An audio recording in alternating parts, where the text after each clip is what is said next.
Good morning. Happy Tuesday, day 44, but who's counting? Every day is Groundhog Day. Thank you for being here. Let's give you some facts about where we are today. Total hospitalizations, actually basically flat, technically tick down, which is probably the first tick down, so that's a good sign, but basically flat. So we think we are at the apex, on the plateau. The number of hospitalizations went up, flattened, continuing to flatten, good sign. Technically, the number's down a tad, statistically irrelevant, but better than being up. The net change in total hospitalizations, if you look at the curve, which is what we look at, the curve is down. When you do the 3-day average, which is more accurate than any one day, because remember this reporting mechanism is new. We just put it in during this situation, so I wouldn't bet all the chips on any one day. But when you look at 3 days, you look at the overall curve, we think it's indicative. So the 3-day average is down. The net change in ICU admissions is down. Again, the ICU admissions I take with a grain of salt, since hospitals are no longer what they were, and they're basically all ICU wards. Intubations is a real number. That's the number of people who are being put on a ventilator. About 80% of those people will never come off a ventilator.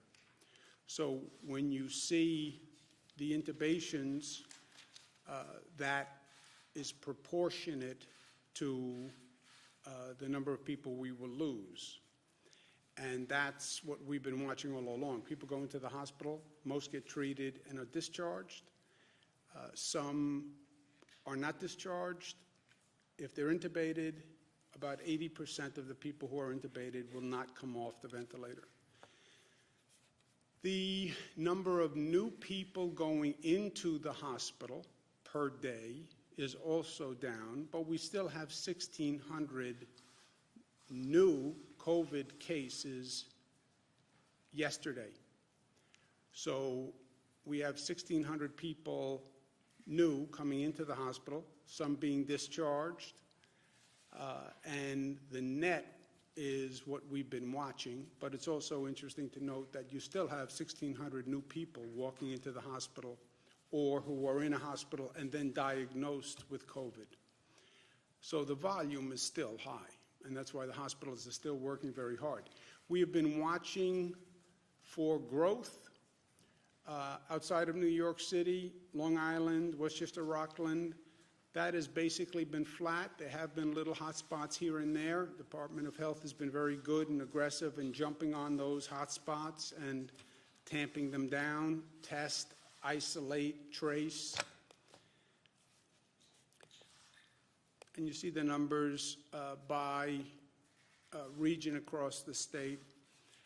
Proportionately, obviously, downstate New York, which is what we've been talking about, but looking for growth towards Long Island, Westchester, Rockland. Rest of the state, proportionately, upstate is very, very low to everything else in the state. This is something else we're watching. This is the number of deaths in nursing homes, and the nursing homes have been an increasing issue. The nursing home issue was flagged by the first cases we had in the state of Washington, because that is the vulnerable population in the vulnerable place. And we've been worrying about nursing homes from day one, as we saw in the state of Washington. But you see the percentage of loss of life is getting higher in the nursing homes compared to the hospitals. Lives lost yesterday, 778. That number is up, and that is, to me, the most painful number. And it has been the most painful number every day, and those New Yorkers are in our thoughts and prayers. You look at the past few days and the number of lives lost, it's basically flat at a devastating level of pain and grief. But it evidences everything else we're seeing, which is basically a flattening at this level.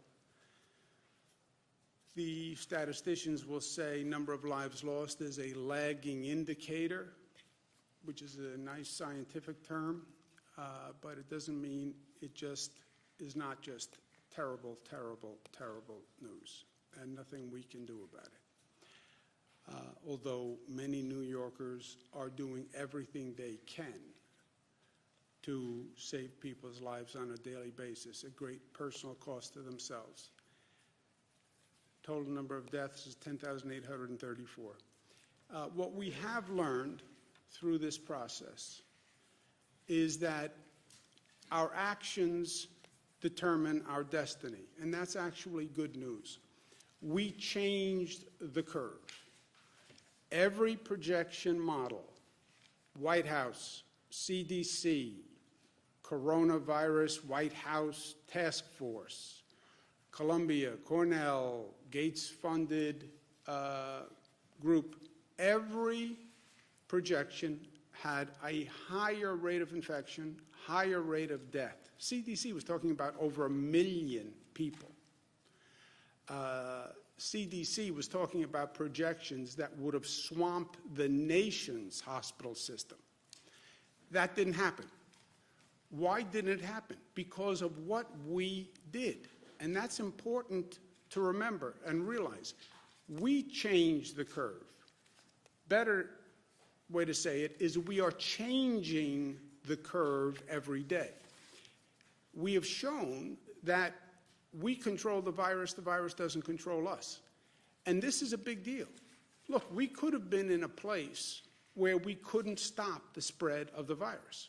We could have done this whole lockdown, closed down, shut down, and you still could have seen those numbers going up. That would have been a frightening place. We should take some comfort in the fact that we have demonstrated that we can actually control the spread of the virus. Now, tremendous, dramatic pain to do it, shut down everything. But thank God we can control the spread. Can you imagine how bad a situation it would be if we did all of this and you still saw those numbers going up? You lock up your family, you protect them, but somehow the virus still infiltrated the house. That would have been frightening. So there is good news in this. But there's also a caution flag. We are, in some ways, artificially controlling that curve. We've taken all these extraordinary actions, and we are reducing the rate of infection. That means whatever we do today will determine the infection rate tomorrow. It is total cause and effect. So you stop doing what you're doing, or you behave differently, and you will get a different result. And that's important to remember as we talk about reopening. Everybody's anxious to reopen. I get it. I'm anxious to reopen. Cara and Michaela want out of the house. I trust you. They trust me. They love me. They love spending time with me, but they're sort of done with the entire experience. And that's universal. People need to get back to work. The state needs an economy. We cannot sustain this for a prolonged period of time. Everybody agrees. But everybody will also say how you reopen is everything, because of the first point, which is we are now keeping down that rate of infection. And if you start acting differently, you will see a corresponding increase in that rate of infection. And the worst scenario would be if we did all of this, we got that number down, everybody went to extraordinary means, and then we go to reopen and we reopen too fast, or we reopen and there's unanticipated consequences and we see that number go up again. Well, you're being hyper cautious. Oh, really? Go look at other countries that went through exactly this, started to reopen, and then they saw the infection rate go back up again. So let's at least learn from past mistakes. We've laid out a way to reopen coming up with a comprehensive plan, first that is regional in nature. We have 7 states that we're working with. The virus doesn't understand state boundaries, doesn't understand that it needs a passport. It defies all of our norms. So how do you put the best minds together in a 7-state area, come up with a regional strategy? Because the virus can get on Amtrak, the virus can get on a plane, the virus can get in a car and drive up 95. We're all connected. And in truth, since nobody knows where they're going, and nobody's done this before, let's think together and let's plan together. If we can't come up with a common plan, let's see if we can come up with a plan that's not contradictory. Let's see if we can get to a place where what Connecticut does, New Jersey does, is not counter to what we're doing here in New York. And that's the point of the 7 states working together. Also, the point is it doesn't work unless you coordinate the reactivation of all the systems. I did this graphic because no one got when I went like this yesterday, and I said the gears have to mesh. This is what I was saying. I could see, Nick, that you did not get what this meant. So that's a clarifier for you personally from yesterday. We also have to be clear on who is responsible for each element of the opening. The President said last night that he has total authority for determining how and when states reopen. That is not an accurate statement, in my opinion. Now that we know that government actually matters and government is relevant and that government has to be smart, because what government does is determining how this goes. It's literally determining, in many ways, life and death. We have to be smart about it. The federal-state relationship is central to our democracy. This has been a topic discussed since our founding fathers first decided to embark on this entire venture, right?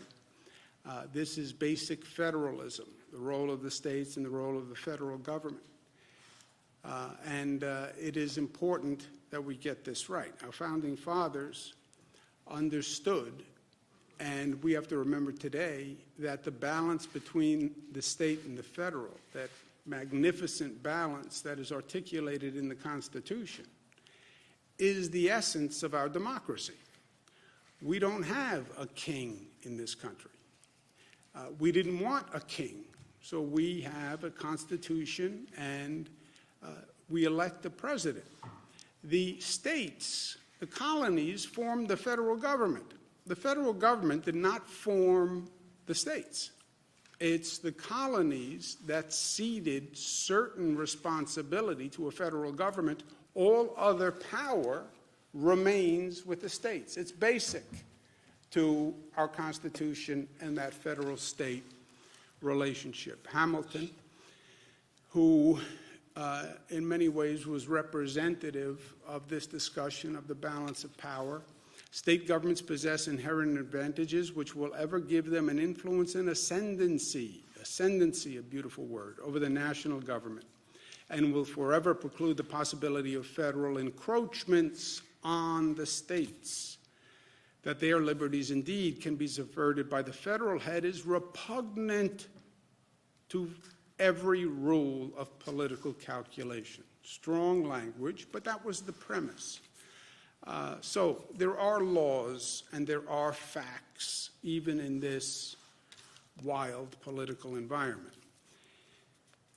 What do? We do what we do because we are New York tough, but tough is more complex than many people think it is. Within that word tough is smart and united and disciplined and loving. They are not they're not inconsistent to be tough and to be loving. Let me make a personal point, not necessarily a factual point. The President did his briefing last night, and the President was clearly unhappy. The President did a number of tweets this morning where he's clearly unhappy. Did a tweet about mutiny on the Bounty and governors are mutineers. I didn't follow the exact meaning of the tweet, but the basic essence of the tweet was that he was not happy with governors and that this was a mutiny. The president is clearly spoiling for a fight on this issue. The worst thing we can do in all of this is start with political division and start with partisanship. The best thing we have done throughout this past 44 days is we've worked together and we haven't raised political flags. Even in this hyper-partisan environment, even though it's an election year, even though the politics is so intense, we said not here, not in this. This is too important for anyone to play politics. It was a no politics zone, right? This is just about doing the right thing, working together. And that's important, and we have to stay there. We're all in a little bit of a reflective mood. I'm in a reflective mood. And everything we do here is so important, and every day is so important. And I was thinking after the president made his comments and looking at some of the remarks and looking at the tweets, reminded me of a poster I saw when I was in grade school. St. Gerard Magella, Queens, New York, Catholic school. Red blazer, gray pants, white shirt, little clip-on tie, the tie with the hook. Remember the hook tie that you had to put the hook on, and then it looked like you had a real tie, which I never understood because the hook was harder to do. You had to hook and then you had to adjust the band, which was harder than just teaching a kid how to just tie the tie. It would have been easier. But I was in grade school and there was that poster that came from a Sandburg poem, I think. Suppose they gave a war and nobody came. And I was looking at the poster, and I didn't really get it because even then I was very literal. Suppose they gave a war and nobody came. So I'm looking at the poster, and a priest came up behind me and said, "What's wrong, Andrew?" I said, "I don't understand that. Suppose they gave a war and nobody came. How could that happen? Then you wouldn't have a war." He said, "Well, that's the point. The point is what would happen if people just refused to engage? They just refused to fight." And I still didn't get it and he said, sometimes it's better to walk away from a fight than engage it. Sometimes it takes more strength, frankly, to walk away from a fight than engage it. The president will have no fight with me. I will not engage in it. I've sat here every day for 44 years asking New Yorkers to remember that this is not about me, it's about we. I understand you're personally inconvenienced. I understand you're frustrated and stressed and anxious and you're feeling pain. Think about we. Think about get past yourself and think about society and think about your family and think about interconnection and act responsibly for everyone else. This is no time for politics, and it is no time to fight. I put my hand out in total partnership and cooperation with the president. If he wants a fight, he's not going to get it from me. Period. This is going to take us working together. We have a real challenge ahead. Just because those numbers are flattening, it's no time to relax. We're not out of the woods. In this reopening, we could lose all the progress we made in 1 week if we do it wrong. And we have a number of challenges ahead. We have to figure out how to do this. How do you have a public health strategy that works with an economic reactivation strategy? Nobody has done this before. How do you start to increase the number of essential workers? How do you learn the lessons of the past? How do you start to do the massive testing that we're going to have to do here? and that we don't have the capacity to do today. The capacity does not exist. The private sector companies that do testing, we can only get about 60,000 tests per month. That's not enough. We're going to do the antibody testing, but that's not enough either. How do we do this? Put together this whole testing system and do it in a matter of weeks? It is a real question. How do we use technology? Apple and other companies are working on using technology to do tracking. How do we do that? And how do we do it fast? And how do we take all our strength and our collective strength and take this nation's collective strength and figure out how to do those challenges? 50 years ago this week, Apollo 13 gets damaged 220,000 miles from Earth. Somehow they figure out how to get a spaceship back 220,000 miles 50 years ago. That's America. Okay, figure out how to do testing. Figure out how to use technology to do tracing. That's what we have to work on. And we have to do that together. We have to do, as a government, what our people have done, right? Sometimes political leaders can learn best from following people who are normally ahead of the politicians. Look at how people have been selfless and put their own agenda aside for the common good. Can't their leaders be as smart as they are? The answer has to be yes. So I look forward to working with the President in partnership and cooperation, but he has no fight here. I won't let it happen. And look, unless he suggested that we do something that would be reckless and endanger the health or welfare of the people of the state, then I would have no choice. But shy of that, I put my hand out to say, let's do this together. Questions? Governor. How many COVID cases and fatalities are at specific homes in Ohio and Connecticut? You screamed first. You don't have the same endurance. I don't. But screaming first matters. Governor, you're talking right now about making peace with Donald Trump, with the president, and yet you went on television 4 times this morning and were asked about it and opined about it repeatedly. You called him a king. You said that his press briefings were like a comedy sketch. Why didn't you just say no comment if you're trying to make peace with him? No, the first point is he does not have total authority. I mean, I'm a governor of a state. The statement that he has total authority over the states and the nation cannot go uncorrected. I mean, it's just a factual statement that is factually wrong. 10th Amendment to the Constitution. There's a whole body of case law.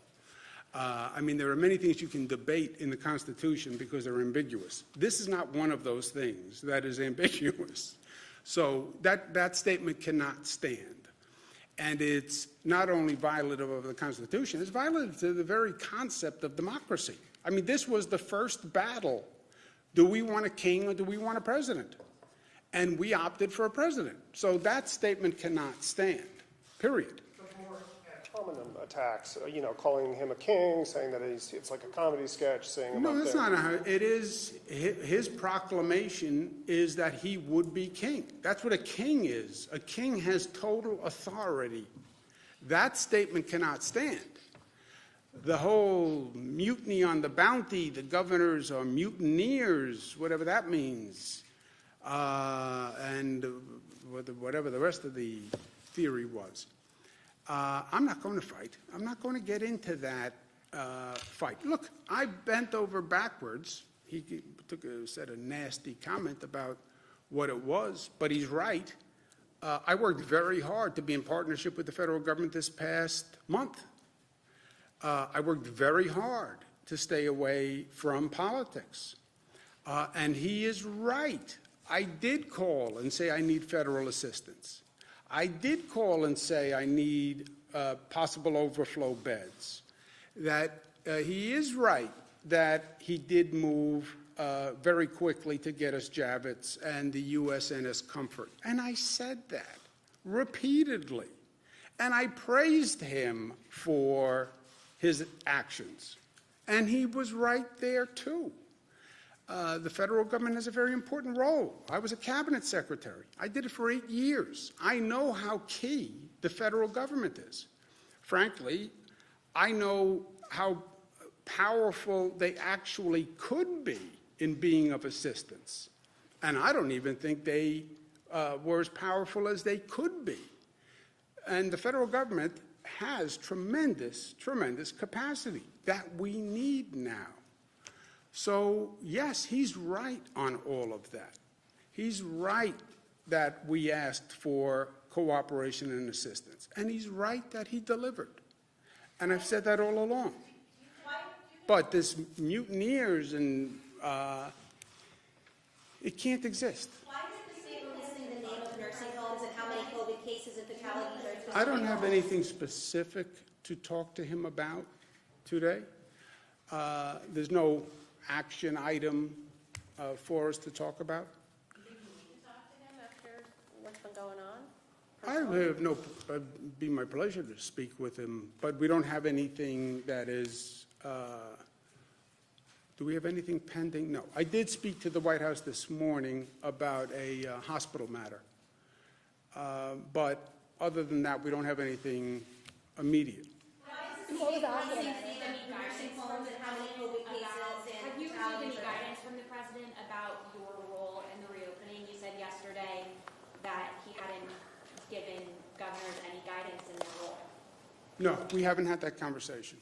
And look, this is a shift in federal position, which is also fine, by the way. We're entering a new phase, the quote-unquote reopening phase. On the first phase, which was the close-down phase, the president took a different tact. The president did not close down the economy. He did do the travel ban with China, and he was right on the travel ban with China. The close down of the economy was left to the governors. And I closed down New York, Governor Pritzker closed down Illinois, Governor Lamont closed down Connecticut, did it different times, different ways. But he left that responsibility, the closing down of the economy, to the governors. You get to the reopening of the economy, well, the governors closed it down. Wouldn't the governors reopen it? The president says, no, I have a different model that I'm envisioning. That's okay, too. But it's a shift, but it's okay. But then what is that model? And let's talk about who does what, which is the intelligent conversation we have to have. How do we do this testing? How does that come up to scale? I can't do it. How do we do this technology? And I understand he's right, it raises constitutional questions. And do you really want that cell phone in your pocket to be a tracking device, right? Okay, so let's talk through how we do that. How do we disinfect a public transit system?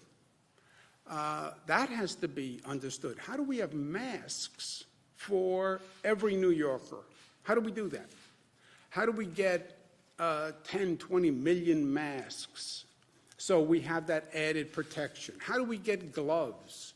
How do we make sure, God forbid, there's a second wave or there's another uptick, that we have the medical equipment we need after we just went through this horrendous hurry-up exercise? By the way, where's the funding for states to help do this? I'm broke. You know, there's no fancy way to say that. We have a $10 billion deficit. Well, the state should do this and do this and do this and do this. I don't have 2 nickels to rub together.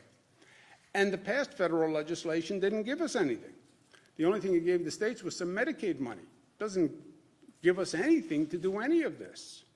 They talked about it in the next package of legislation, if there is one. But that's the intelligent conversation to have. Now, Will he speak with you about it right now, or will he have this conversation with you? yeah, I have always had an open line of communication with him. I mean, there have been times in the past when he hasn't been happy with me and I haven't been throwing bouquets to him, but we've always communicated, and I'm sure we'll communicate now. But I just want to make my position clear. I am not going to fight with him. I don't want, this is no time for any division between the federal government and the state governments. And the governors who I work with, Democrats, Republican governor in Massachusetts, it's not a political conspiracy. Governor Baker is a Republican. This is not about Democratic or Republican. It's just not. This is about New York, 10,000 lives lost. These were not 10,000 Democrats or 10,000 Republicans. These were 10,000 people, period. Forget the darn politics. Everyone's tired with it. Why is the state releasing the names of nursing homes and how many COVID cases and fatalities are specific homes like Ohio and Connecticut's doing? Legal experts say that there's no HIPAA issue here. Okay. You want to speak to that, Dr. Jim? We put out the nursing home death data by county yesterday, and as you could see, some of them had one case. What we're worried about is personal privacy protection, working with the Department of Health. There's there's about 600 nursing homes in the state. This goes for hospitals as well. There's some very small hospitals where they report out 1 or 2 deaths a day. We just want to go through the data and make sure we're not releasing any potential personal information, and as soon as that's done, that will be made available for people. So that's why we put the aggregate numbers out by county. That's what we're going through. We're getting reports of specific outbreaks at different nursing homes, so it's hard to tell. But are there any nursing homes in particular that the state's seeing a huge problem at? We're seeing issues like I talked about yesterday in hospitalizations in different parts of the state. We look at total beds being used. We look at deaths. We look at all of that in certain downstate parts of the region. New York City, in the outer boroughs, and Nassau County, we have seen increased cases, but that has gone across the board, whether it be hospitalizations or nursing homes as well. So that's now part of the county data that you do see. Ms. Hogan. Yeah, earlier you said that there's been 60,000 cases that you guys have the capacity to do a month. But, so one, is that true? 60,000 a month. But then Mayor de Blasio said that they're going to start being able to do 100,000 tests a week. 50,000 homegrown efforts, 50,000 purchased from an Indiana company. So how does that coordinate with state efforts? And again, is that 60,000 capacity correct? The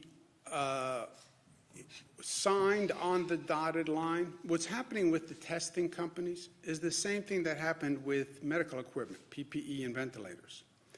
There are just a handful of companies that produce the private tests.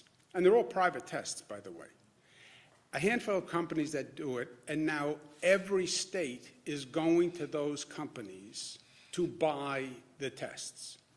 I've spoken to the head of the several companies myself, and they have a limited production, and now they have to allocate it to 50 states. And we're again in a bidding war competition with other states. I would say to the federal government, you take that piece. Don't replicate the 50-state pandemonium. You want to talk about an increased federal role. Let FEMA do the testing. FEMA should have, in my opinion, done all the purchasing of the medical equipment, and they should have allocated it. Why am I now competing for private testing capacity and private testing machines with Illinois and California? I want to get out of the eBay competition business for vital medical equipment and now vital testing. I would say to the president, you take it. God bless you. Because you have different bids and different promises from companies to different governments all across the country. Like I bought 17,000 ventilators, and then I didn't get, we only got about 3,000, 2,500. The same thing is going to happen with the testing. How come the city can get 50,000 made a Well, week, that's but the what, state can't? well, they're told that from a company. Do I believe we're going to see those numbers actually produced? No, because I think the same thing is going to happen that we just went through for the past month, where those companies are going to get oversubscribed, They're then going to bid up the price, and it's going to go to the highest bidder. We learned this lesson. I saw this movie. I just lived it for the past month. It cost taxpayers tremendous amounts of money. Private companies got very rich. You want to talk about going to a new phase with a different model? Let's inform it from the past model. Tell FEMA, you buy all the tests for the country, allocate them by need. This is where the cases are. New York, you're X percent of the cases. Illinois, you're Y percent of the cases. Massachusetts, you're Z percent of the cases. The federal government is going to buy them, and then the federal government is going to allocate them.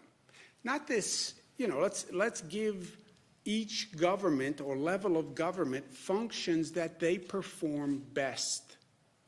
And one of the really painful lessons was all this crazy competing by states and cities for medical equipment.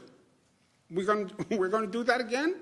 That makes no sense. Governor, the accuracy of the serological tests, and what's the plan if those can't get scaled up in the way that you think is needed to reopen? What is the accuracy? Would you say? It varies. There are many different tests there. We're looking at the tests that have, over 95% accuracy. We are working to scale this up both by our public lab, which is our state lab, the private sector labs that are out there. We're looking at those, as well as the hospitals, which have labs as well. And how do you address the false positive issue? Because if someone goes back to work, but they don't actually have the antibodies like the test says, and then that creates its own problem. Well, we are looking at that. For example, our state lab, the test that we've developed is basically 6 standard deviations out, which basically means that you're really way up there over the 99% accuracy, if not higher. But you are right. Can I just follow up? You are right. There are different private sector tests with different accuracy rates. And that's one of the other complications. Go buy tests. Or whose test, which test, what level of accuracy. And that, I think, it's something we have to figure out one way or the other. But I would say that's something the federal government should take.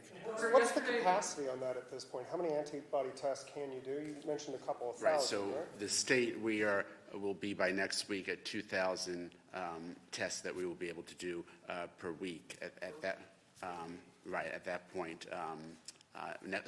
2,000 tests per day next week, yes. That still seems like a long way to go in a state of 19 million people, though, right? But that's that part, but we are also working with some of the private sector companies to be able to get in the tens of thousands of tests, as well as the hospitals. Several hospitals have developed tests. There are different ways to do these tests. You could do it as a blood test. We are looking at a finger stick test as well, where you just do a little blood spot, and there's technology for that as well. Yeah, but just to follow up on that for a second. Look, you could have a whole symposium on testing. There are 2 types of tests, the antibody test and the diagnostic test. The antibody test, state health department has a test, and you're right, it's their limited capacity. Let's say they can do, you said 2,000 a day, so let's say 14,000 a week. What is 14,000 a week going to do for you? And by the way, the whole what can the antibody population really be in the scope of things, right? Antibody population, people who had the illness and have recovered. Okay, that's important to know, and we're very aggressive on antibody testing, but how many people are going to test positive, right? What percent of the population at this point do you think had the coronavirus? What could a number be? 20%. 20%? 10%? Okay. You want to find that 10%, 20%, but then that's not enough to restart and get back to normalcy. That diagnostic test is going to be key. And now, think of the volume on that diagnostic test. We're 19 million people. How many diagnostic tests do you want to buy for 19 million people? And then multiply that by the nation. Look at the need. And I'm telling you, you literally have a handful of private sector companies that do this now. Well, how do you scale that up? I don't know. How did you get a rocket ship 220,000 miles back from the moon 50 years ago? But if you could figure that out, you can figure this out. And if the federal government wants to know a valuable role This is going to be a key element to all of this. You basically talk about testing everybody for coronavirus in the entire state as a prerequisite to getting the No, you would never get there. If you said that was the prerequisite, you'd be closed ad infinitum. But you want testing capacity as a tool where businesses can use it as a tool. You want temperature taking, right? You open up a business, they're going to say, I want to take everybody's temperature as they walk in the door. All right, how do you take the temperature of 500 people walking into a business, you know? Just think of all the things you have to do, and then divide it between the federal government and the state government. We have to clean all the buses and all the trains. We want to clean all the park benches. We want to have a disinfectant solution where we have a cleaning protocol that we've never had before. We want the technology to do the tracing once we find the person who is positive, and we can retrace them through the technology. How do we balance that with individual liberties? There's a lot to do here. And the states cannot do this on their own. I'm not shy about capacity. I'm very proud of what we do in the state government. When I tell you I can't do something, it's the first time you've heard me say that since I've been governor. But I'm telling you, we can't do this. Joseph? Earlier, when this entire thing started 40-some-odd days ago, you had said that COVID in a nursing home is like fire through dry grass. It was one of the first areas where there was a complete lockdown. People couldn't come in and out. So why is it that we're seeing hundreds of people dying in nursing homes from COVID? Like, was there lax inspection? Because you cannot stop it, Joseph. You cannot stop it. Look, we have no visitors going to a nursing home. You want to talk about a harsh policy. No visitors, it must be close to a month. You're in a nursing home, you can't get visitors. The staff has to be checked when they come in every day. But by the way, taking somebody's temperature, that's not a foolproof mechanism. And any one of those staff members could be walking in with a spark in their pocket, to torture the metaphor. And that population is so vulnerable, it just takes one staff member who didn't have a temperature but did have the virus to walk in, and now you're going to have a serious problem. You want to comment on that? The point that the government just raised is at the crux of all this, that they're individuals with multi-organ system, many other problems, heart problems, diabetes, asthma, respiratory problems. Their immune system is just not as good or as robust, and so they get sick with whether it's this or the flu, and they end up in the hospital. Many of the patients that you had mentioned that's sick and die, a lot of those, they were transferred to the hospital, but at 95 years of age with multiple medical problems, it's a tough battle for them. And look, Giuseppe, what you've learned is you've learned your strength and your weakness, right? You've learned that you can control the virus, and that's a powerful lesson because we weren't always sure that we could, right? But you've also learned your weakness. You cannot hermetically seal society. You can't hermetically seal a nursing home. You can't put it in a bubble and say, I can protect these vulnerable people. You can't. You can't. Isolation, no visitors, every staff member has to be checked. One ember finds its way in, and then it is fire through dry grass. Governor, in the city of Rochester yesterday. Go ahead, Nick. Governor, in the city of Rochester. I want to try to get everybody who wants to ask a question to do it. I also need visual aids. But in the city of Rochester yesterday, there was a 100-person vigil after a shooting there, and it was apparently okayed by the mayor. Is it appropriate to hold large gatherings like that one? Videos online show that people were not likely social distancing during this. Well, look, I don't know the specifics, and I don't want to comment on the specifics, but we spent a lot of time not only saying there should be no large gatherings, we even said no large gatherings during religious holidays, which a lot of people were unhappy about. But look, that was the first, at least learn the lesson, right? Learn the lesson of New Rochelle. New Rochelle, Westchester. oh, that's New York City. No, it's not. It's not a dense urban environment. It's in a suburban community. And that was one person in religious gatherings. That could happen anywhere in the country at any given time. So we learned that lesson, and we've been advocating that. I mean, I couldn't be more clear on it. Who didn't ask it? We'll do this, and we'll do, go ahead. Are your advisors already discussing legal options should the conversations with the White House break down to that point? And what could it mean for the reopening process and the coalition with the other states if that challenge had to survive several layers of appeal and potentially drag on for months? Yeah. It takes two to tango. It takes two to get into a fight. It takes two people to get into a litigation. I am not interested in fighting with the president. And I can't be more clear in that. I'm not going to allow anything bad to happen to the people I represent, right? I see my job very clearly. I get hired by the people of the state of New York to fight for them and to protect them. I'm trained as a lawyer/advocate. Grew up at the kitchen table with Mario Cuomo, a natural-born lawyer/advocate. I will fight with all my might to protect New Yorkers, but I don't think it comes to that. I do not want to fight with the president.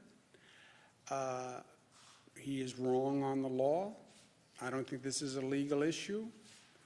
This is no time. You don't even have the luxury for the argument. And there's too much to do for everyone. There's just too much to do. I can't do it. He can't do it. I'm not even sure how quickly we can do it together. So what's the fight about? Go ahead. That was actually exactly my question. But have you talked to the AG about Come up with a new question, fast. Have you talked to the AG about that at all? No.